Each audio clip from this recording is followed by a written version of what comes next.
നൂറ്റാണ്ടുകാലം രണ്ട് ദ്രാവിഡ പാർട്ടികൾ മാത്രം മാറി മാറി ഭരിച്ച മണ്ണാണ് തമിഴ്നാട്. ഇന്ന് ആ ദ്രാവിഡ കോട്ടകൾ വിറയ്ക്കുന്നുണ്ടോ? റെക്കോർഡ് പോളിംഗ് ആണ് തമിഴ്നാട്ടിൽ നടന്നത്. യുവാക്കളും സ്ത്രീകളും കൂട്ടത്തോടെ ബൂത്തിലേക്ക്. DMKയും AIDMKയും വാഴുന്ന ഈ മണ്ണിൽ ഒരു പുതിയ ഫാക്ടർ ഗെയിം മാറ്റാൻ പോകുന്നുണ്ടോ? വിജയുടെ തമിഴക വെട്രി കഴകം തമിഴ്നാട് രാഷ്ട്രീയം മാറ്റുമോ? എക്സിറ്റ് പോളുകൾ ഇന്ന് വിരൽ ചൂണ്ടുന്നത് ഒരു വലിയ രാഷ്ട്രീയ ഭൂകമ്പത്തിലേക്കാണ്.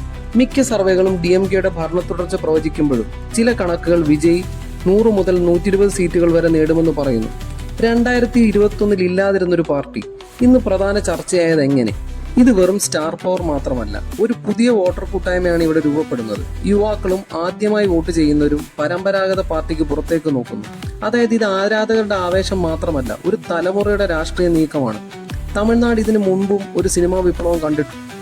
MGR അദ്ദേഹം ഒരു സ്റ്റാർ മാത്രമായിരുന്നില്ല, വർഷങ്ങളായി പണിതെടുത്ത ഒരു ശക്തമായ രാഷ്ട്രീയ സംവിധാനം അദ്ദേഹത്തിനുണ്ടായിരുന്നു. സ്ഥിരമായ വോട്ട് ബാങ്ക്, ക്ഷേമ പദ്ധതികൾ, സംഘടന.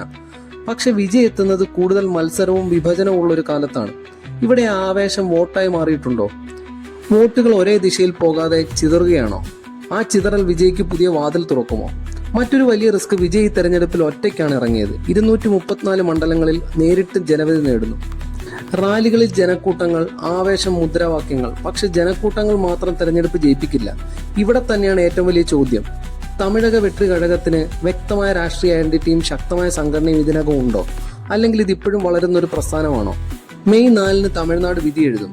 TVKയും വിജയും അത്ഭുതമാകുമോ? കാത്തിരുന്ന് കാണാം. നിങ്ങൾക്ക് എന്താണ് തോന്നുന്നത്? താഴെ കമന്റ് ചെയ്യൂ. ഹിസ്റ്ററി ഓഫ് കേരളം ഫോളോ ചെയ്യാൻ മറക്കല്ലേ.